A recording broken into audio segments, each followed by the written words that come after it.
Hello everyone, I'm Nathan, otherwise known as Old Man Bills. I'm here with Todd Desiato, and we're going to go over his paper today. Todd, you want to say anything to everyone? Hey everyone, I'm here to go over a paper I just released, an engineering model of quantum gravity, and it's a tool for you guys to engineer with. It's what you've been waiting for, I hope. So anyway, I'm an engineer. I've been doing power electronics for 40 years. I've got a associate degree in engineering physics from the County College of Morris, and then I got a Bachelor of Science in engineering physics from the University of California. So, and I've been working on understanding gravity through quantum electrodynamics for decades. And since the late 80s, early 90s, I was working on this. And what I've done with this paper is show that you can get gravitational time dilation and length contraction without general relativity just using quantum electrodynamics. So Very good. Let's go ahead and bring up your paper here, Todd, so we can take a look at it. I got it in big size so I can read it on this thing. Okay. Good. An engineering model of quantum gravity, gravitational time dilation, and length contraction of radiative dampening in quantum electrodynamics with general relativity. Without That's a mouthful. Without general relativity. That's the catch. I love it. So let's go over the experiment a little bit in the way you propose it. So we have an aluminum rod, right? So does any size will work, or just a couple inches, or example, yeah. And okay, thin aluminum rod. I'm just hypothesizing here. So we put it in a vacuum chamber, and then what kind of energy do we put on it?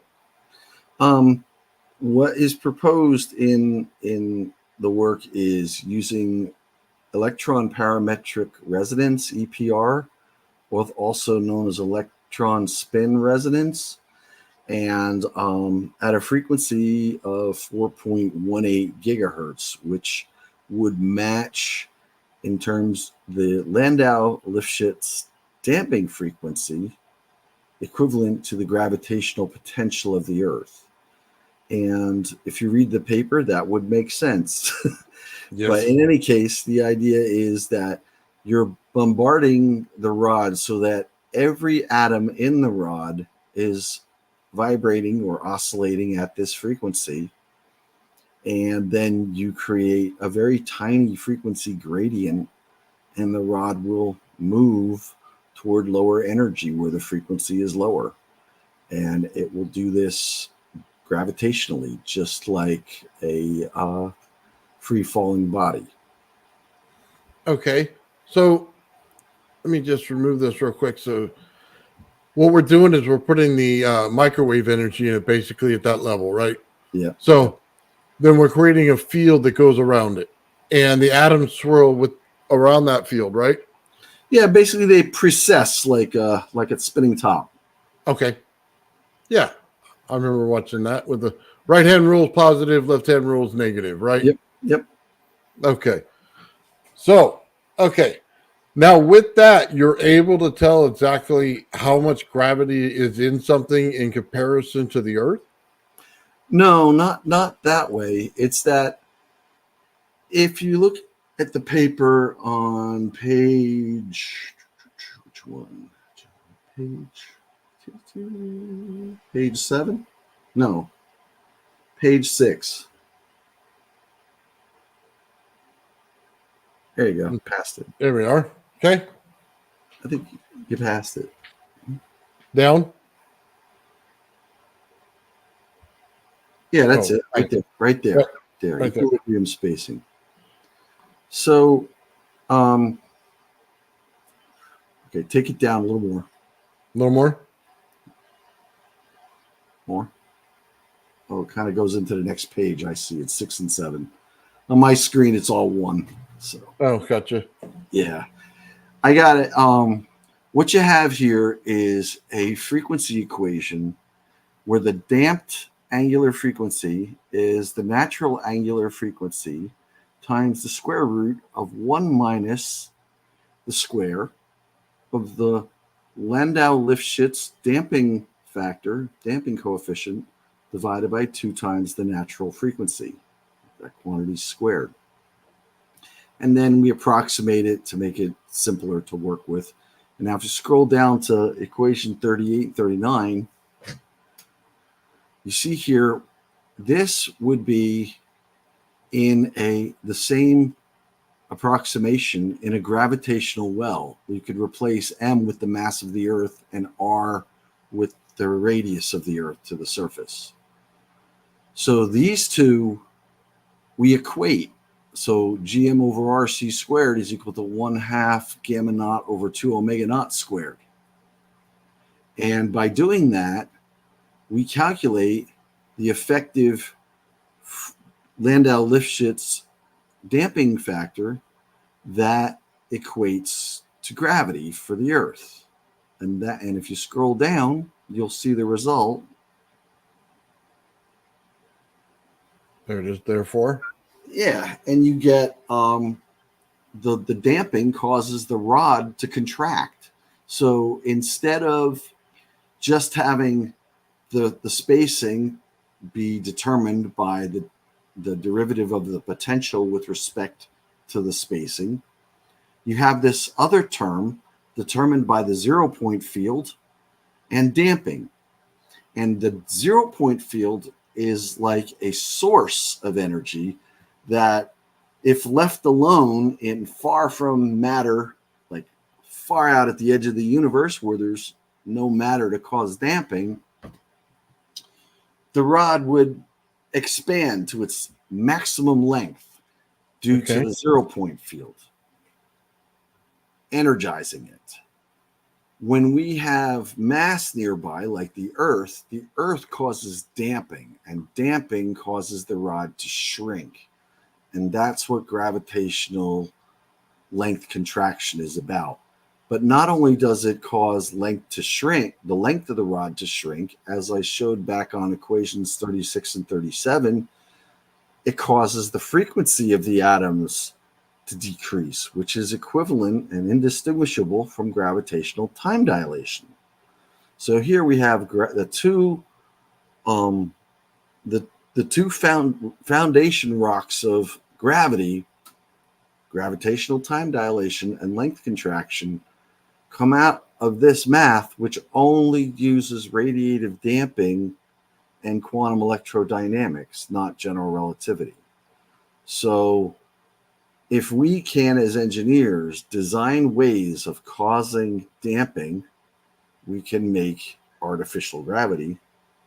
Or if we can find a way to amplify the 0-point field and keep everything in tune, we can cause rulers to expand, clocks to run fast, and we have what we need for warp drive. So these are, because warp drive is the opposite of gravity. It's anti-gravity. It's clocks run faster, rulers expand. Gravity is clocks run slower, rulers contract. If you want to go faster than light, you need to stretch the ship, race the clock, and then you'll actually get there faster than light. So let me ask you this. When you're talking about stretching the aluminum or stretching the ship, is it physically or is it more in like a hypothetical sense? Is it physically you're like Play-Doh, you're pulling it apart and it's stretching? Yeah, but if you're doing it right, it's not pulling it apart. It's just scaling. Okay. Gotcha. Okay. Well, that's interesting. That's the first time I've ever heard that. Well, if you think about it, we know of gravitational length contraction and time dilation. It's been measured, we use those in our calculations for the GPS system. But if you ever think about it, if you're lifting a ruler up against the force of gravity, the opposite is happening. That ruler is getting longer, and the clock you're lifting up is getting faster. So anti-gravity, the opposite of gravity, is those two effects. And warp drive is the effect of we want to stretch the ruler so that the space between point A and point B is smaller in the frame of the ruler. Right? Now, everybody talks about space-time changing, for warp drive and stuff. But what are you really talking about? If space-time stretches and my ruler stays the same, doesn't that seem the same thing as if my ruler shrank? Yeah, I guess that would make sense. Relationship. When you're looking at it with fixed rulers and clocks, then space and time have to change geometry. That's the way general relativity is viewed. But for quantum gravity, you can't, pardon my French, but you can't freaking quantize empty space. There's nothing there, and the fields that are in it are already quantized. It's redundant. You're doing it twice. What matters in quantum gravity is how those fields interact with matter. Interesting. And it's the old saying is gravity, matter tells space-time how to curve, and space-time tells matter how to move. Well, everybody looking at these problems for gravity and anti-gravity keep wanting to change how space-time curves instead of just trying to make the matter move. Yes, I've seen that. They always try to change the space-time in there. Yeah, everything's about changing the space-time, which is essentially a stage which is filled with fields. It has no geometry of its own. Instead of saying, I'm going to control the scale of my rulers and clocks. How fast do they measure time? How long are how long or short is my ruler?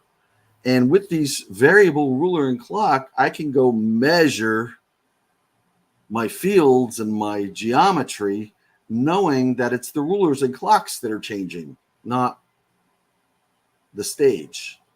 So does time play a factor in when you stretch it, right? And then when it bounces back to its original state once you get there? Yeah. When you stretch it, your atoms are going to be running faster because the 0-point energy that's driving it is higher. And so its volume and length will expand. And each atom is its own clock, and it's oscillating at a higher frequency. And this is very cool, man. You're going to like this. Okay. That's what you need to overcome length contraction. So let's say we want to go to warp speed and we turn on our engine and we accelerate. Well, special relativity would tell us that we can't go faster than light. But in general relativity, what it says is that when we accelerate our ship, we're doing work that is compressing it. It's causing stress and tension, but it's compression on the ship. And all the atoms are slowing down and contracting and getting closer together. If you now have this effect that you can increase the 0-point field contribution and drive the atoms to oscillate faster and stretch back out to normal, then the rules of special relativity that you can't go faster than light no longer apply. You're basically back to Newtonian physics, but with a field that controls the oscillation frequency and separation distance between every atom. Gotcha. Now I see where you're going with it. Okay. That makes a lot more sense. Now here's the fun part. When you increase the energy contributed by the 0-point field and the rod or the ship expands and it scales and it gets larger, its volume increases faster than the energy you put into it, which means its energy density goes down. So it moves faster. Right. But what is exotic matter? It's negative energy density.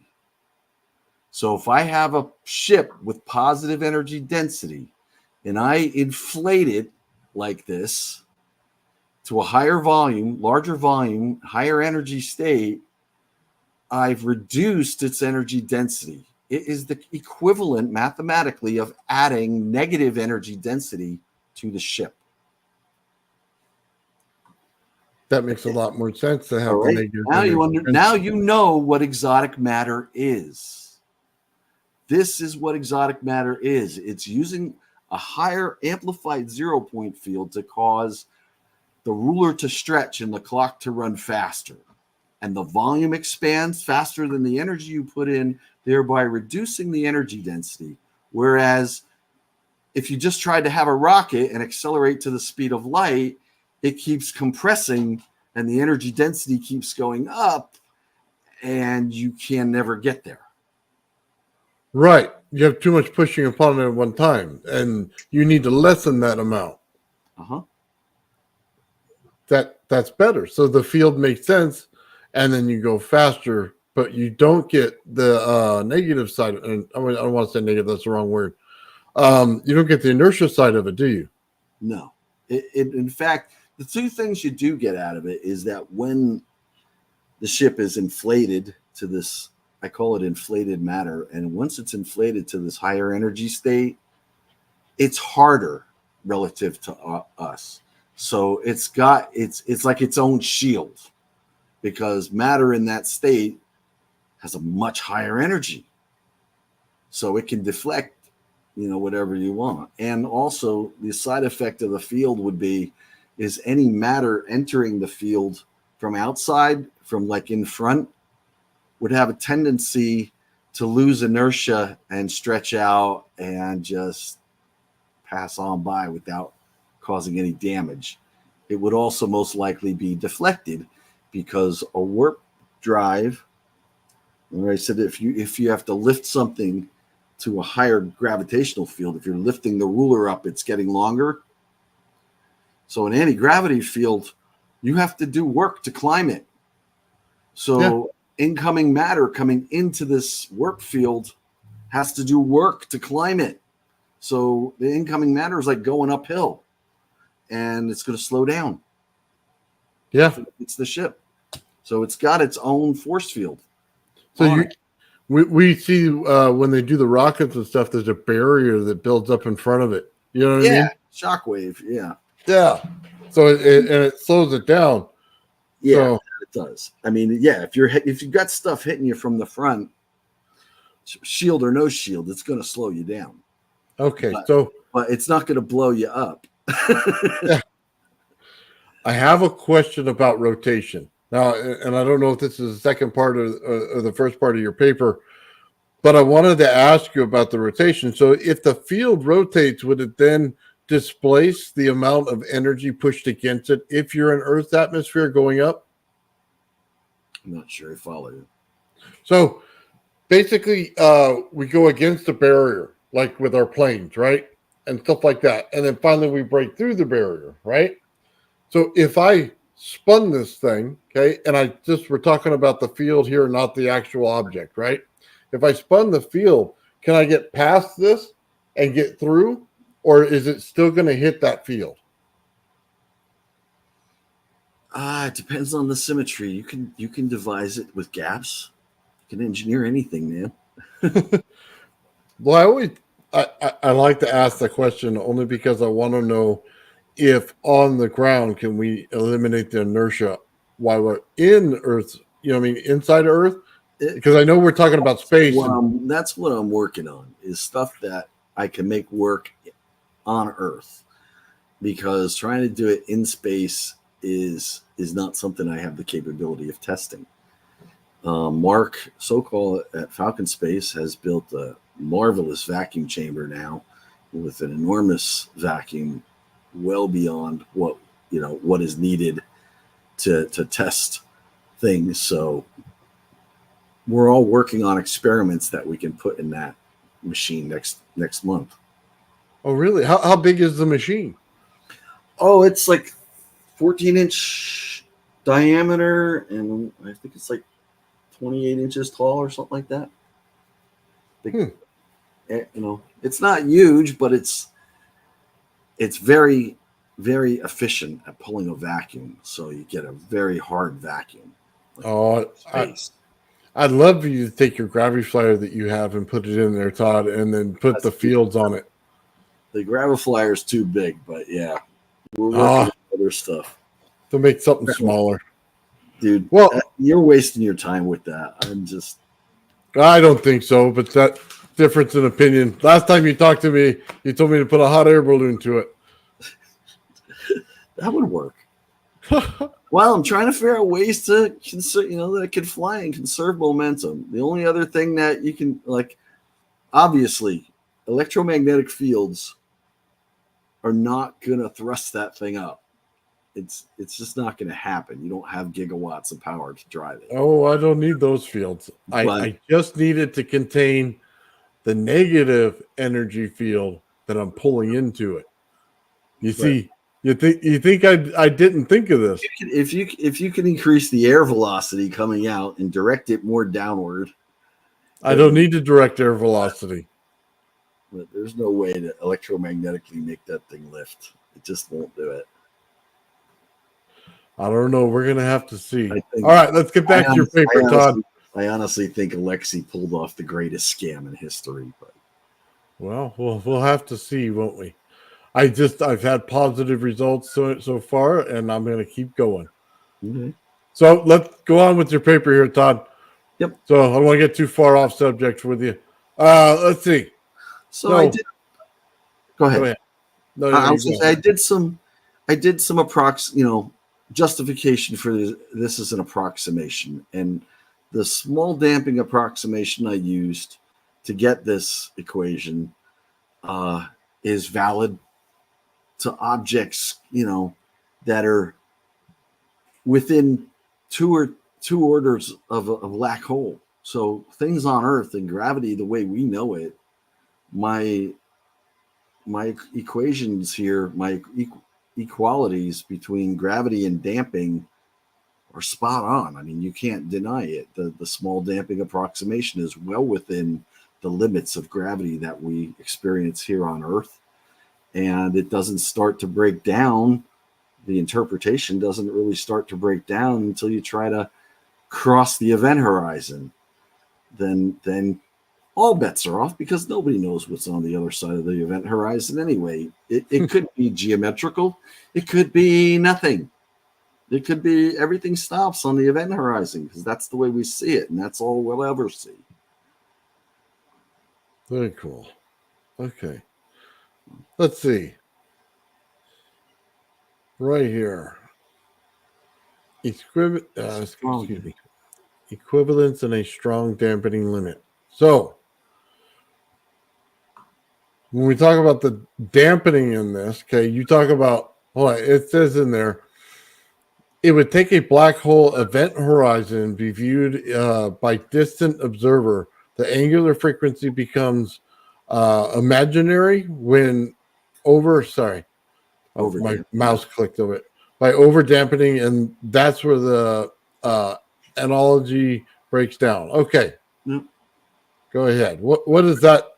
Yeah, so let's say you've got a clock, and that's your frequency. That's your angular frequency. Whatever it is, it's an atom, it's a clock. It's falling into a black hole.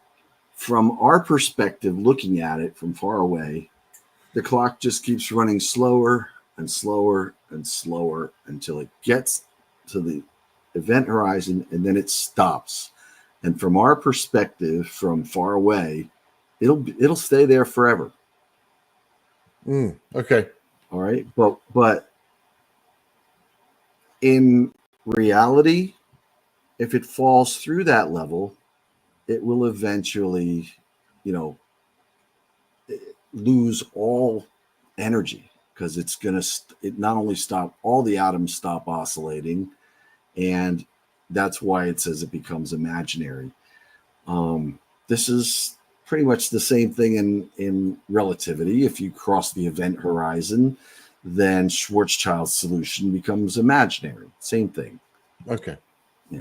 I want to make sure I wasn't reading something Yeah, It no. was wrong. Finkelstein came up with his own coordinates that don't do that, and I don't have the equivalent for that here. But it's a matter of interpretation. Is it geometry or is it rulers and clocks? Well, I would say it's geometry. I see far too little of that in you guys' physics equations. So it always worries me because every time I see space time, it's on a flat plane going into a hole, and I never see it like the geometry of the Earth. You know what I mean? A Yeah. sphere in there, and then Well, here you go. That's the sphere. That's it. 2gm over r. That's the gravitational field of a sphere.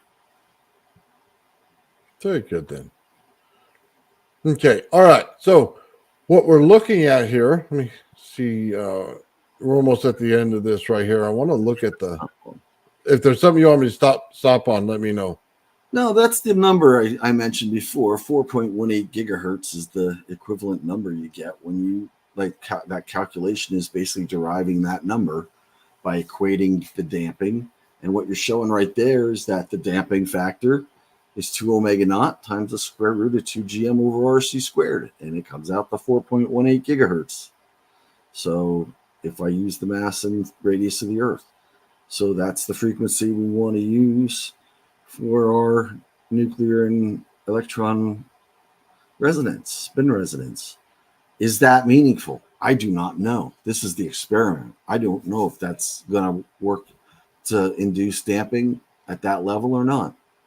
But, it's that's the calculation you get. If somebody knows how to create damping at that level and then create a gradient in that damping, then you've solved the problem. So engineers, get with it. Get with the picture. Stop trying to curve space-time and figure out how to make this work. That's a big number, Todd. 4.18 gigahertz, but then you got to multiply by terahertz. It's not terahertz. It's not Planck length or Planck, Planck energy. It's small compared to all of that. This is actually in a range that can be engineered. Okay. Planck energies and Planck lengths and stuff like that. Engineers can't do nothing with it. We can't touch that stuff. This we can work with. Always. Okay. That seems like a lot. I've gotten Tesla coils, or somebody else has, I should say, who's gotten close to the gigahertz, but not that much. Not even. Mark has a RF amplifier that does it. He's got. Does he really? Yeah. He's got several. He's got X band. He's got 9 gigahertz. I think the 9 gigahertz one fried. What was he doing to it? Oh, we're just pushing it. An Alzaphon experiment, which is basically weighing samples that are being bombarded by microwaves in a magnetic field to cause electron spin resonance. And if you got a gradient in that magnetic field, you're going to cause it to lose weight. And that's the idea. And that's kind of that last section in the conclusions there where you skip past it. That's the real thing that Mark and I are working on. So Mark's almost there. The thing is, anytime you got to have working those kind of frequencies, it's not a wire, it's not a cable, it's a waveguide, and then you got to polish your waveguide and get all your couplers sealed and everything's got to be perfectly square. And, and then the string you use to hold the sample melts from the microwave. So it's like, it's one thing after another. It's not an easy thing to do by any means, but now we have some equipment that's new for us, that's much more suited to doing nuclear magnetic resonance and electron spin resonance. So he's putting it all together, and we're hopeful we can get some positive results with this as a first step. But engineers, this is it. This is the approximation you need to engineer stuff to mimic or control gravity. Be my guest. I'd love to see it happen in my lifetime. I would as well. let's see. Okay. So the second part deals with the Earth itself and the frequencies at heights. So do you want to get into that a little bit? Yeah, it's simply that equation. We're at the end there where we were just talking about the 4.18 gigahertz. Right? In this paper, I used that equation and created a table. That if you show the table, Okay. it's real straightforward. I just run the calculation Right and here. boom, yeah. So this is from sea level, zero altitude, up to 10,000 meters. And you see here, gravity at the surface of the Earth is 9.798 where I'm at. If you're, where it located it, and then it gets a little less at 10,000 meters. And you see here the frequency at the surface of the Earth we got was 4.18 gigahertz. But if you're up 10,000 meters, it's only 4.1768 gigahertz. Tiny change, And Yeah. if you wanted to have a gravitational field that matches this acceleration in the frequency, then it's really only changing by about 327 hertz per meter. So you got this huge frequency, 4.18 gigahertz, but to induce a gravitational field, you only need to change it by 327 hertz per meter, and you'll have a 1G field. Do you follow me? Yeah, I'm following. So that's the change rate right there, the 327, right? Yeah, caused by little g, or by this acceleration. We have the surface of the Earth, and at this altitude, it's this. At a higher altitude, g is a little smaller, so the frequency gradient is a little smaller. But at the surface of the Earth, it's 327. At 10,000 meters up, it's 326. So it doesn't change much. It's fairly constant. And yeah, if we can cause a gradient in that frequency, we have a gravitational field. But the gradient and the frequency must be affecting all the atoms in the sample. And that's why we want to work with nuclear magnetic resonance, and so that all the atoms in the sample are precessing together at that frequency, and then they're going to want to walk down the gradient to a lower energy, to a lower frequency. Okay, so you basically have to purge the sample to make it clean of all the the ones that don't work. In this stage of this experiment, yes, but I mean, gravity doesn't do that. We need it to work with everything. So I have another question for you. How thick does this field have to be in order to pressurize and be what you need it to do? Or does it have to be thick at all? Like I say, if we use a thin aluminum rod, it only needs to be the size of the rod, because only the field that's intersecting the rod matters. Okay, so if I had a ship on the ground instead of the rod, okay, now I have to resonate that entire ship at that frequency in order to get it to lift. Mm-hmm. So with the frequency gradient of positive 327 hertz per meter. So what does that do to the person inside, though? I mean, isn't he dead? Nothing. Okay. Why would it? Once you put in that kind of a frequency into something, doesn't it just start to burn things? Too much, yeah. But I don't want to concentrate it on one atom or one spot. I want it to spread out and fill the entire volume. Okay. And is it pulse, so it has a chance to cool down? That's kind of the leading edge, man, because I don't know. I don't know the best way to do this. And, an impulse has a very wide bandwidth. So maybe that's kind of what we need is an impulse that can give us a wide bandwidth that can interact with all the atoms, not just aluminum. Right. And so if we have an impulse that has a very wide bandwidth and a frequency gradient, maybe it'll exert gravity. One of the things I wanted to test, and I couldn't get it, is I wanted to get these supercapacitor banks that have ultra low inductance, and ultra low series resistance, and charge it up and then discharge it into a impulse, like a gigawatt, several gigawatt wham, like a lightning bolt. I want to see that. And measure how much gravitational interaction we get from that. Because the amount of power that's concentrated in one spot, it would have a very wide bandwidth and a very strong amplitude gradient anyway, if not a frequency gradient. That would be highly destructive, Todd. You're acting like me now. Use tungsten; it won't hurt nothing. Bang! Yeah, you're just gonna do some welding on the weekend. We gotta get a metal box that gets bigger on one end than the other end, so that we create a frequency gradient.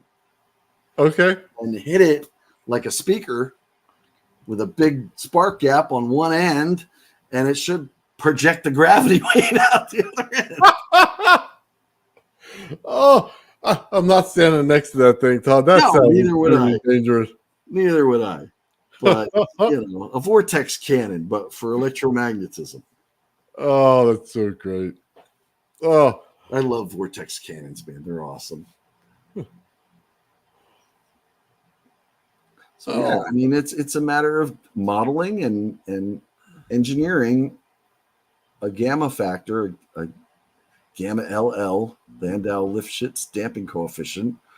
We need to engineer that to get our gravitational fields.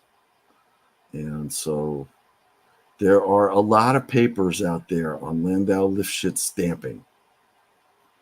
I didn't use any of them. Okay.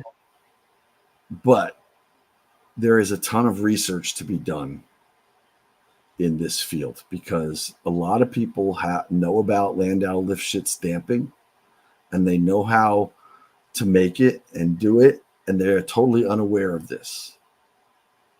So if we can get some of those people on board who have worked with this before, that would be a big help.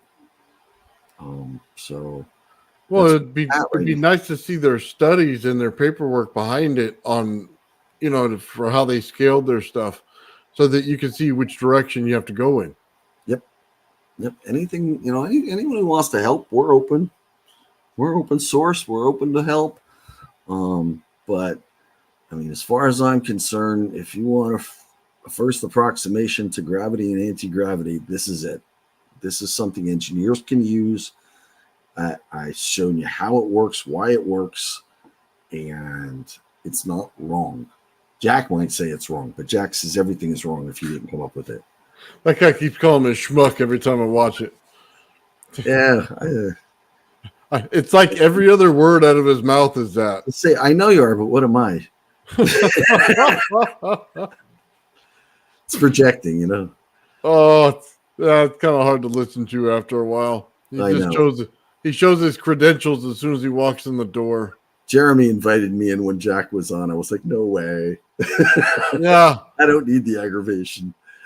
Oh, I tried to watch it last time, and Jeremy was bringing up the weather. And I'm like, why do I care about the weather Todd's on? I want to see what he had to say, because it's when you first came out with your paper, right? Yeah, and he didn't really talk about it at all. It was just his show that day was about the stuff like, some members of the House GOP were saying, that the Dems are controlling hurricanes. And I'm like, you know how many millions of square miles there are under a hurricane? Hold on. The Democrats are controlling hurricanes? Is that yeah? They don't. These people don't believe in climate change because man can't do that, but yet they believe that Democrats are controlling the weather. It's like my head hurts. Oh, come on. I know you Democrats out there. You guys control stuff, but not the weather. There's no way. Not the weather. No. No. Even if we had every plane in the country circling that hurricane trying to seed it, it wouldn't help. It wouldn't do nothing. It's like blowing into the wind and thinking you're going to cause a tornado. Oh, that's so funny. Oh, that's a conspiracy theory right there for you. That's a good one. Yeah, they were up there just controlling the weather. Why? Congresswoman Green, man, she'll believe anything except the truth. So, okay. So now you have a technique to find the actual anti-gravity is what you're going with here. And we're going to have to get to gigahertz, okay, multiplied by 10 to the, no, was it 19th power or something? Nine power. Okay. There's still a lot. Still a lot. Yeah. And we're going to try not to die next to your lightning bolt over there with all of your capacitors. Oh, no, I think it's awesome, Todd, that you guys are looking into anti-gravity and working on it and trying to find a medium to work in. You know what I mean? Yeah, you know, it's hard because for my whole life, it's been like general relativity is bending space-time. And I'm like, you need planets to do that. How do I engineer with that? I mean, even the mathematics is daunting. But with this, I'm just using a scalar model of gravity. It's no less accurate than Newton's gravity for stuff we want to do on the surface of the Earth and beyond even. So unless we want to manufacture black holes, this is all you need.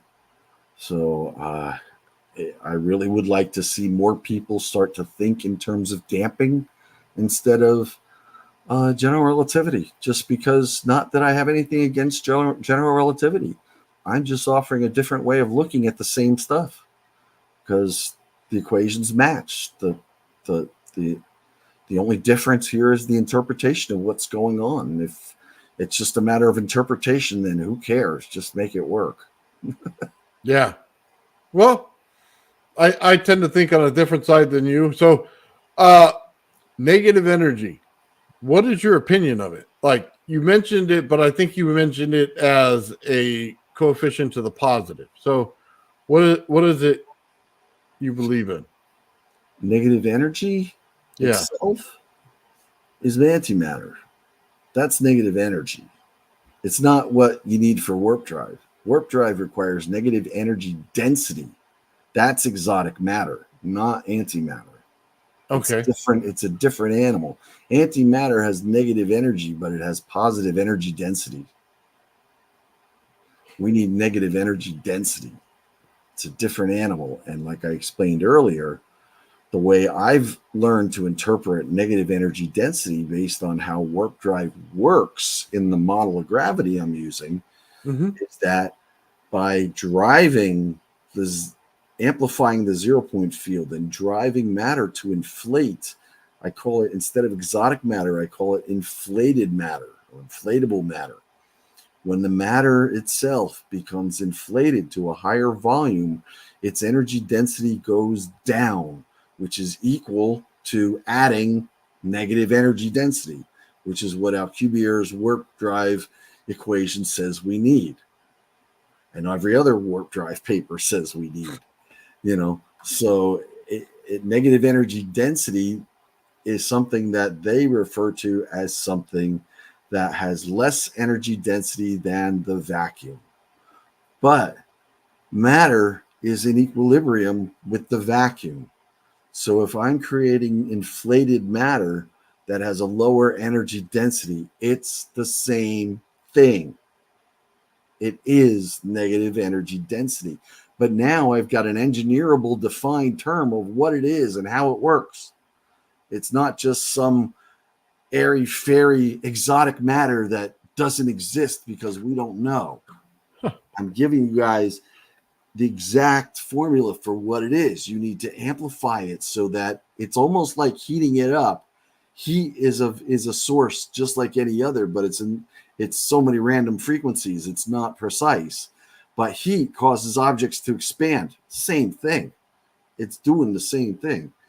But if you're expand matter and it inflates, the energy density goes down. So really, if you heat matter and it expands, its energy density went down. If you have a crystal and you heat a crystal, the crystal will expand and its energy density goes down because the amount of energy you put in is less than the amount of volume that goes up. So that's negative energy. That's the way it should be thought of, in my opinion, and in this model. Very good.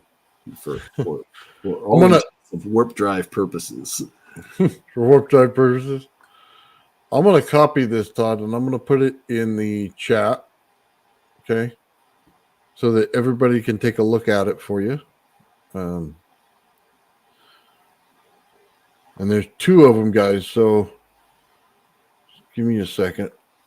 I'll change that back. Yeah, my earlier draft of the paper had an incorrect calculation. So I took it out, put the paper back, and then I did the calculation right and published a separate paper on just the calculation.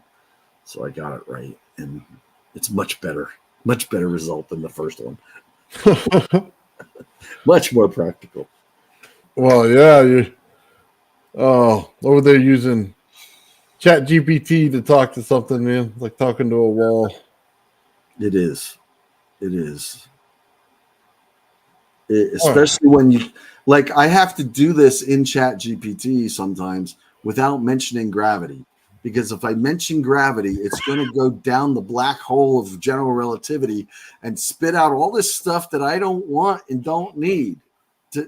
That's what I'm trying to do away with, you know?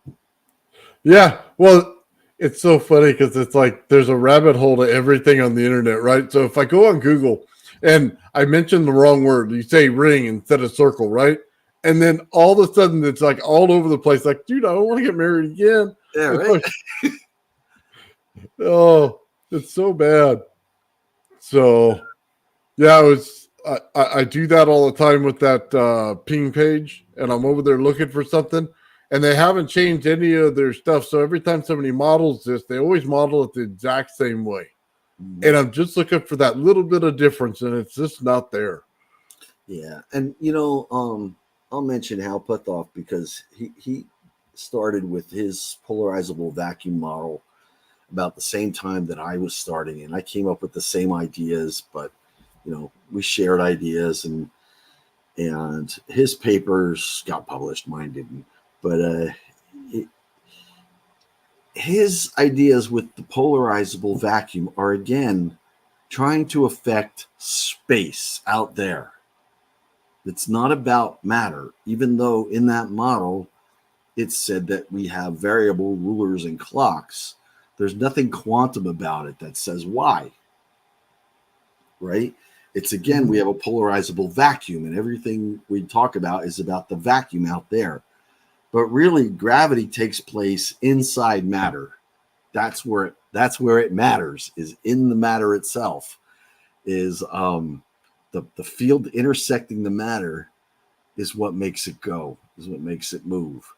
We don't care about telling space-time how to curve. We want to tell matter how to move. And that's the trick. And once you understand that in order to make matter move, all we need is damping, we're golden. We just need to come up with a way to do it. Now engineers know what to do. Do it. Find a way. There's brighter minds than me out there who know all about this stuff. And all you got to do is see the equivalence, that what you see as geometry, and to put it simply, in Einstein's general relativity, you have g mu nu on the left hand side, and you have t mu nu times kappa on the right hand side, and we say that g mu nu is the geometry of space-time and t mu nu is the stuff that's causing that geometry. What you should say is T mu nu is the stuff, and G mu nu is what you measure with that stuff. Okay. Okay, so that it takes the geometry out of space-time and gives it to the rulers and clocks. G mu nu, the geometry that you measure, is measured that way because of the rulers and clocks that change on the right-hand side, not because space and time are curved. So you have to think of it, instead of space-time isn't an object, the rulers and clocks are the object. The space-time is what you measure, is the measurement. It's the data. Yeah, space-time doesn't change. Like, so if it's set, they don't have a force great enough to change it. So you would have to change the other force, was what you're saying, right? The one you can control. What I'm saying is that it's an interpretation. It's two sides of the same coin. You can look at it as the stuff is there, and rulers and clocks are fixed. Wherever you bring them, they're always the same. But the geometry changes. Or you can say that space and time has no geometry. It's just a stage. But it appears to have geometry because our rulers and clocks change depending on where we bring them. I don't know that I buy that at all. It's a reciprocal relationship. Here's another. It doesn't sound right, Todd. It's looking at it from the other side of the coin. The space is pretty much set the way it is. We're not changing it, but empty. I would understand changing the clocks.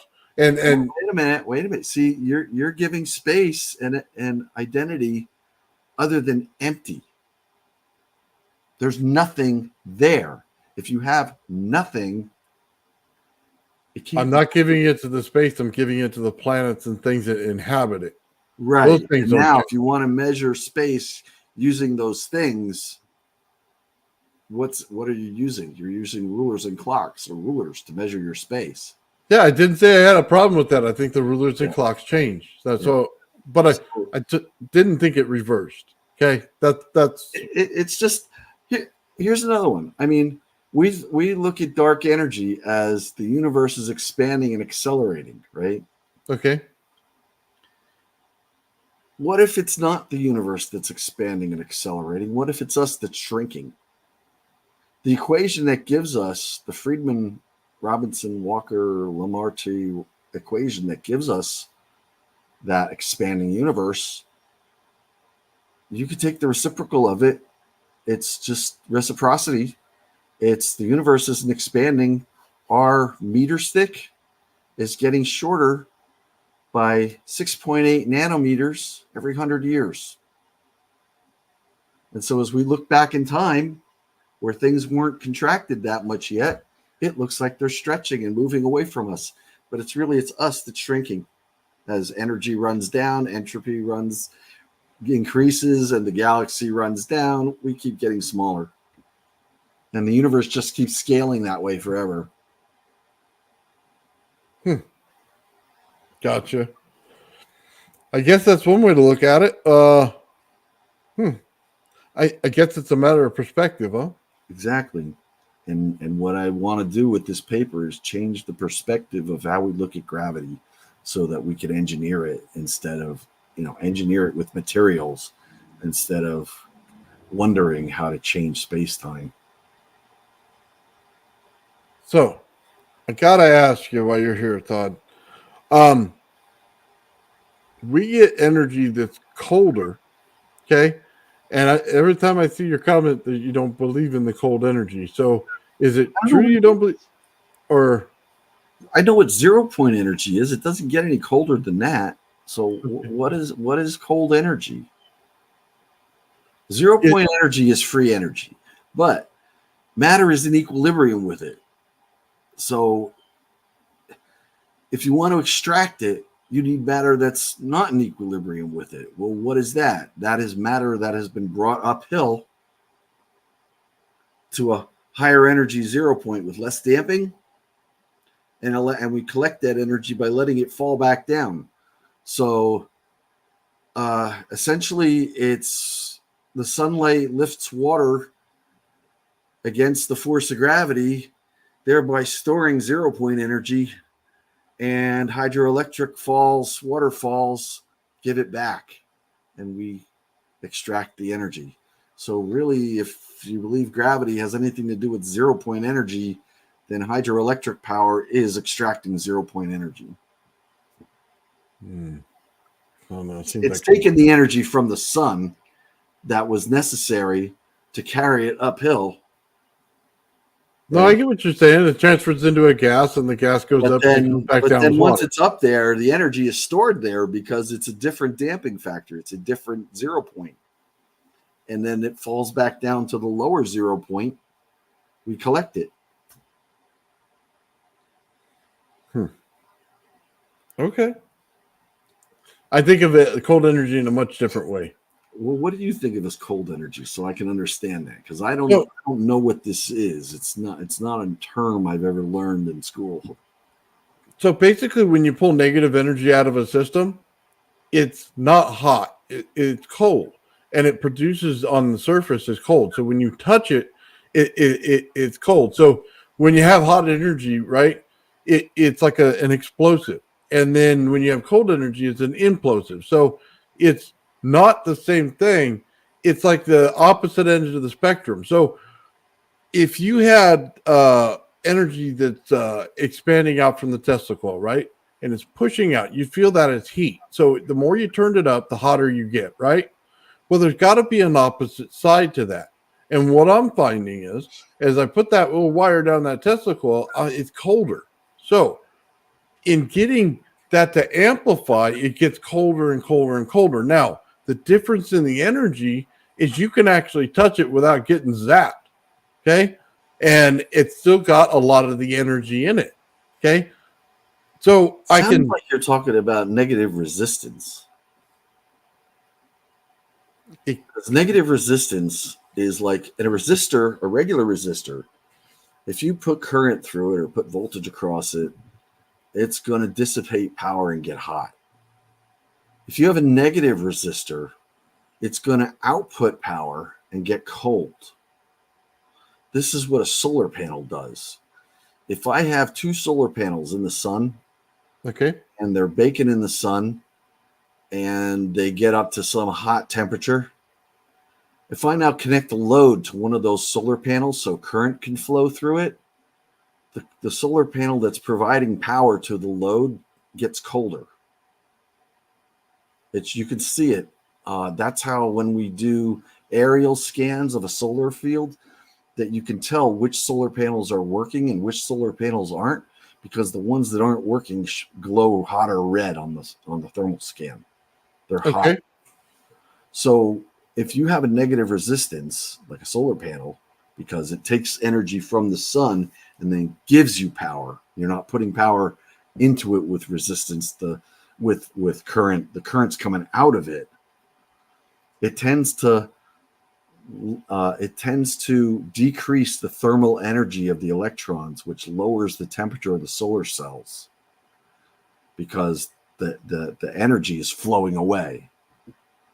And so that's kind of what it sounds like to me, is that the energy is flowing away from your wire or whatever, which then cools it off. Okay. Yeah. So we're not losing any energy, but when we pull it, okay, like you said, it comes out cold. And the thing is we can affect the system to get it colder and colder. And the colder you get, the higher the energy pull.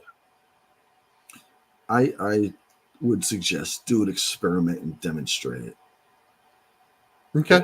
Get a little thermal scanner and demonstrate it, because that's very interesting if it's true. I mean, I've never seen that on a Tesla coil before or anything like that. I mean, I've got data out the, up the cabinets for solar fields that can show you, where the panels are hot and where the panels are cold, and say, well, that string of hot ones isn't working. Okay. So if I bring you an experiment that shows it, you'll take a look at it? Yeah, sure. Awesome. You know what? I just want to see, because if we're right, then that basically means that we can take a safer energy and get to those levels that you need to get to. You know what I mean? And then it works, but yeah. then we can get where we want, because I don't think heat's the way it's going to get there. It's wasting the energy. Yeah, I agree. It's total wasting the energy. Anyway, man, I got to go. I'm being summoned for dinner. All right, Todd. I want to thank you for coming in today. I really do appreciate it in this discussion.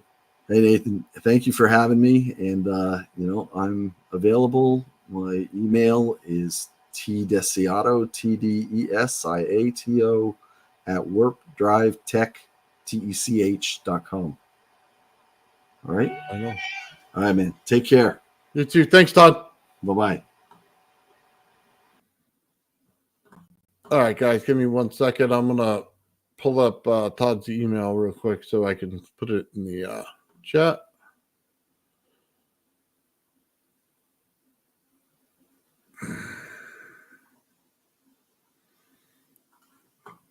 All right, and here we go.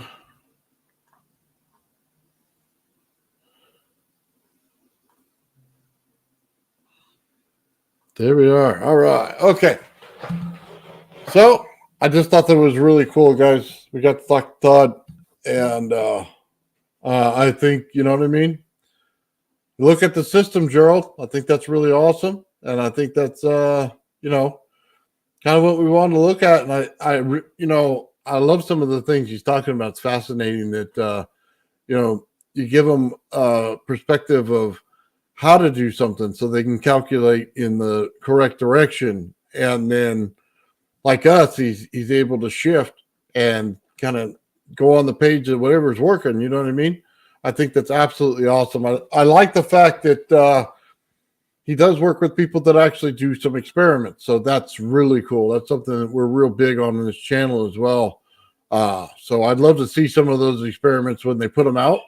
I think that's really cool. So yeah, I think this is really cool, guys. And I appreciate everybody for showing up today. And, I'm sorry I didn't put up a whole lot of the chat. I just want to keep it. He wanted to get out his paper, and I wanted to give him the opportunity to do so. And I'm pretty happy that he got it out. So anyway, guys, thank you very much for coming and hanging out with me today and doing this. And thank you for Todd for showing up and talking about your paper and explaining it all. I really do appreciate it. Thank you, guys. Have a great night.